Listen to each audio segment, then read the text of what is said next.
Assalamualaikum warahmatullahi wabarakatuh. Perkenalkan, nama saya Rizky Febrianti dengan akronim 032. Saya dari program studi manajemen keuangan syariah. Baiklah, saya akan memaparkan materi tentang keseimbangan pasar barang dan pasar uang. Jadi yang pertama itu ada pengertian pasar barang. Jadi pasar barang adalah pasar di mana barang dan jasa diperdagangkan. Di pasar ini, keseimbangan ditentukan oleh interaksi antara permintaan agregat AD dan penawaran agregat AS. Adapun ciri-ciri pasar barang yaitu yang pertama, melibatkan produksi dan konsumsi barang dan jasa. Yang kedua, dipengaruhi oleh tingkat pendapatan atau Y.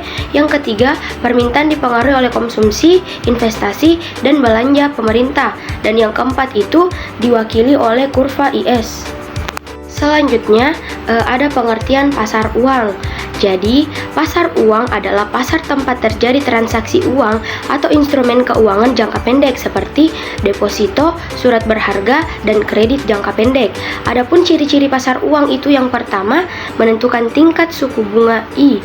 Yang kedua, keseimbangan muncul dari interaksi permintaan uang MD dan penawaran uang MS. Yang ketiga itu diwakili oleh kurva LM. Jika tadi sudah dijelaskan tentang pengertiannya, selanjutnya kita akan membahas tentang keseimbangan pasar barang atau kurva IS. Keseimbangan pasar barang terjadi ketika investasi I sama dengan tabungan S atau permintaan agregat sama dengan output Y. Kurva IS menunjukkan kombinasi pendapatan Y dan suku bunga I yang membuat pasar barang berada dalam keadaan seimbang atau miring negatif. Jika suku bunga naik, maka investasi turun, pendapatan juga turun. Keseimbangan pasar uang atau kurva LM. Keseimbangan pasar uang terjadi ketika permintaan uang MD sama dengan penawaran uang MS. Kurva LM menunjukkan kombinasi Y dan I yang menyeimbangkan pasar uang. Nah, jika miring positif, semakin tinggi pendapatan, maka permintaan uang meningkat dan juga suku bunga naik. Selanjutnya ada keseimbangan IS atau pasar barang dan LM atau pasar uang. Keseimbangan ekonomi makro tercapai ketika pasar barang IS dan pasar uang LM berada dalam titik keseimbangan yang sama.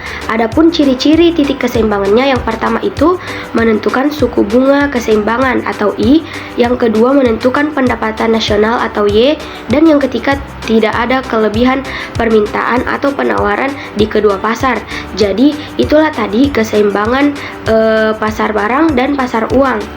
Selanjutnya ada faktor-faktor yang mempengaruhi pasar barang dan pasar uang atau IS dan LM, yaitu faktor yang menggeser kurva IS, yaitu yang pertama perubahan investasi, yang kedua perubahan konsumsi, yang ketiga belanja pemerintah atau G, dan yang keempat pajak atau T.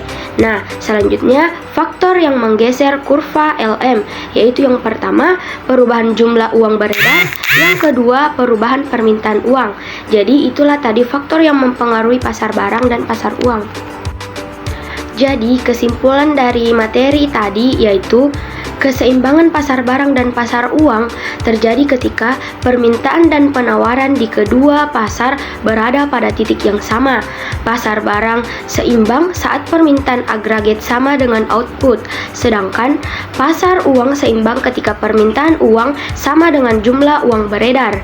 Pertemuan kurva IS dan LM menunjukkan tingkat pendapatan dan suku bunga yang stabil dalam perekonomian.